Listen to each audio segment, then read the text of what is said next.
Wat als een normale autotest niet bijzonder genoeg voor je is? Wat als je mensen op een andere manier jouw auto wil laten ervaren? En wat als je, eigenzinnig merk als je bent, de grenzen van het mogelijke op gaat zoeken? Dan krijg je dit. Mazda's ultieme testrit. Wat zijn we aan het doen? Nou, dit is de kaart van Marokko. Althans, een gedeelte van de kaart. Want Marokko is 17 keer groter dan Nederland als je de westelijke Sahara ook meerekent. En wij gaan dwars over deze kaart. Kijk, hier is de route. Vanaf Marrakesh via de Hoge Atlas. Weer met een grote boog naar Marrakesh toe. En dan rij je dus door dit soort epische omgevingen. En niet voor niks heet dit dan ook de Epic Drive. En deze Epic Drive startte dus in hartje Marrakesh. Ja, je merkt, weet je, er hangt een heel lekker sfeertje. Iedereen heeft een beetje vlinders in zijn buik. Maar iedereen die weet ook hoe die vorige Epic Drives er allemaal uitzagen. Dus ja, iedereen weet van dit wordt gewoon een gave reis. Zo. De uitdagende Google Maps route wordt in de Navi gezet. Start. Alles gereed. We zijn klaar voor het avontuur. Je hoort de vogeltjes. Lekker rustig. Wordt een relaxed ritje.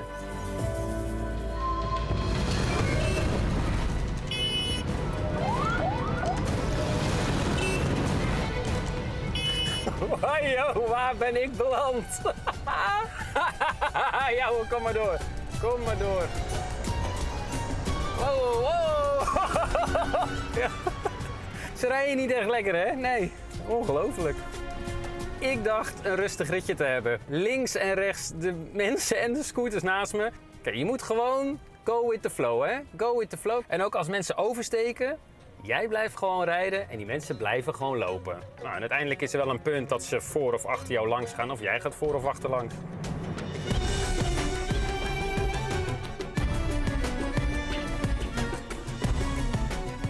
Hier voor ons het Atlasgebergte en daarachter begint de Sahara-woestijn.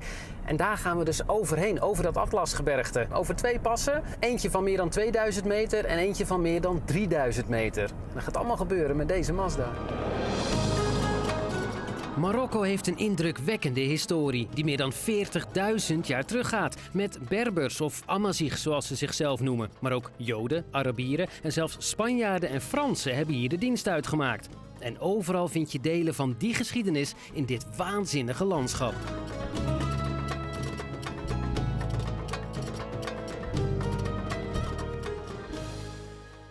Onze eerste pas, 2100 meter, de Tizi Test.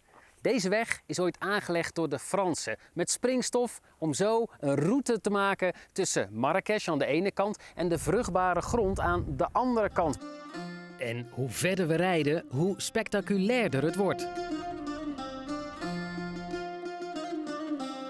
Over zo'n Epic Drive doet Mazda niet bepaald lullig. Je krijgt een route, een reservewiel voor een mogelijke lekke band, een creditcard om onderweg te tanken en wat cash voor eten en noodsituaties. Voor de rest, houdoe, geniet van je trip en zoek vooral alles lekker zoveel mogelijk zelf uit.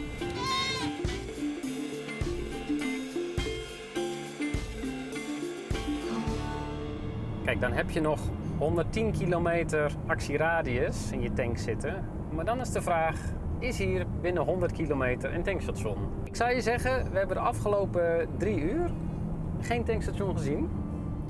Bovendien rijden we in gebieden en over wegen waar je ook helemaal geen tankstop verwacht. En dus gaan we zelf maar op zoek naar een tankstation. Ik heb inmiddels begrepen dat hier ergens benzine is, maar die benzine die komt daar vandaan en dat zit in een boutiqueje. Dus ik ga nu proberen dat nummer te bellen. Je voudrais essence, est-ce possible? Oui, j'ai de l'essence. We hebben gelukkig van Mazda een noodmapje. We hebben een prijsje afgesproken. Het is normaal 18 dirham per liter. Ik heb gezegd, ik wil wel 20 liter. Het zou 360 dirham zijn. Ik zeg, joh, doe 400. Want jij doet nu eenmaal ontzettend veel moeite voor me. Thank you. Ja joh, in het land waar afdingen de norm is, geef jij er geld bij. Geld dat bovendien niet eens van jou is. Hoe je gul en beledigend tegelijkertijd kunt zijn. Nou ja, ook die gezellige onwetendheid past helemaal bij Mazda's Epic Drive. Je valt echt van de ene verbazing in de andere. Hè? Je rijdt in een totaal verlaten omgeving. En ineens kom je dan een hele kudde kamelen tegen.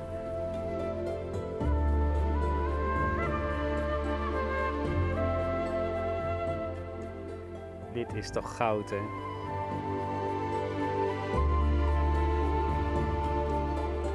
De landschappen, de ontmoetingen en de vierwiel aangedreven CX-60 die je van hoogtepunt naar hoogtepunt brengt. Waaronder het einde van onze eerste etappe. Morgen wordt de dag nog specialer. En dat zie je straks. We zijn in Marokko voor een epic drive met de Mazda CX-60.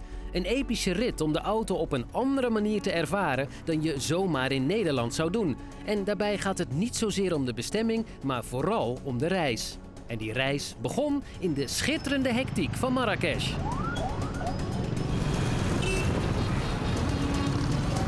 Maar de tweede etappe begint in totale rust.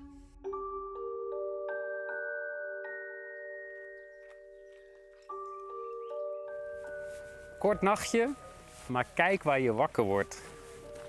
Prachtig licht ook. Ja, het wordt weer een mooie dag hoor. Dat weet je nou al, dat weet je gewoon.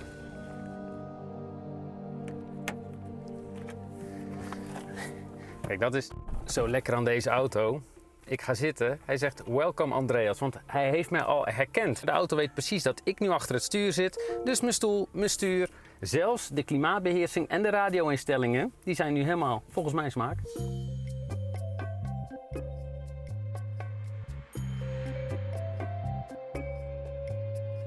We zijn op weg naar onze eerste stop op de route. Een plek waar ik persoonlijk heel erg naar uitkeek. Dit gebied heeft een heel bijzondere geschiedenis. Ouarzazate, zo heet het hier, dat is ooit gesticht door de Fransen voor het Vreemdelingenlegioen. En in de jaren 80 werd het heel erg populair als startpunt voor toeristische excursies naar de Sahara, daar even verderop. Maar het staat ook bekend als het Hollywood van Marokko. Jewel of the Nile, The Mummy, Gladiator, Spy Game, Asterix en Obelix, Babel. Het is allemaal hier gefilmd. De route voert je langs de meest epische plekken, met achter elke bocht een uitzicht dat nog spectaculairder is dan daarvoor. Je doorkruist hele gebieden waar de sfeer, de natuur en de schitterende wegen niets anders doen dan je overdonderen met enthousiasme.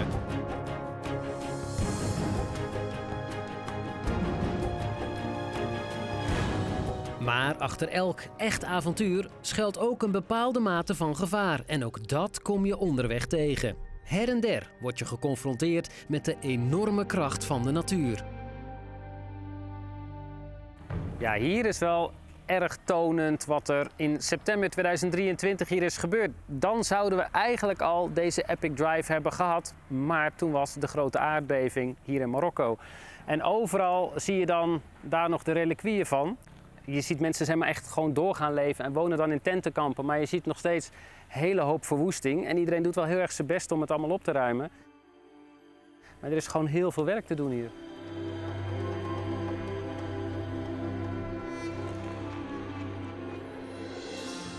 Het landschap zwaait je van de ene emotie in de andere. Even verderop word je weer gegrepen door een schitterend uitzicht met daardoorheen prachtige wegen die als grijze linten de versiering zijn van ons avontuur.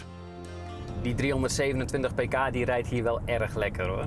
In Nederland is een CX-60 altijd een plug-in hybrid. Dat wil zeggen dat hij een 2,5 liter benzinemotor heeft met een sterke elektromotor. En samen zijn die dan goed voor 327 pk en zijn ze gekoppeld aan een 8-traps automaat. Omdat het een plug-in hybrid is, kan die ook volledig elektrisch rijden. Met een volle accu is dat zo'n 63 kilometer. En dan kan je opladen aan een wallbox of aan een openbare laadpaal. Maar ja, die zijn wij hier nog helemaal niet tegengekomen. Maar dan heeft deze auto nog wel een trucje achter de hand. Want Marokko heeft wel hele lange, aflopende heuvels.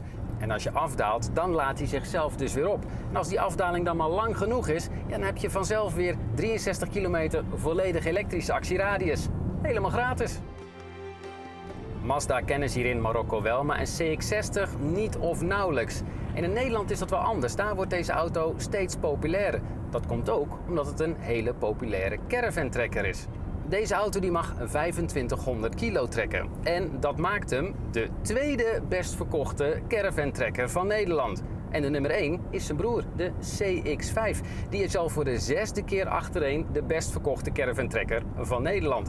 En dat levert een heel bijzonder feitje op, want 22,8% van alle nieuw verkochte caravan trekkers van Nederland is een Mazda.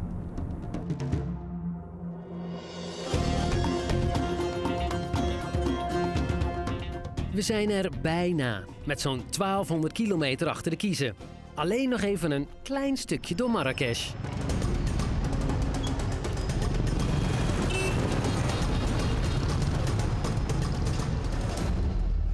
Wat een rollercoaster aan ervaringen. Al die verschillende mensen, uitzichten, ondergronden. Ongelooflijk, alsof ik alles in een soort van 3D-film meemaakte. Maar dan vanuit een rijdende 3D-bioscoop, die Mazda CX-60. Die heeft ook echt helemaal niks verkeerd gedaan. En al die avonturen gewoon op standaard bandjes, hè.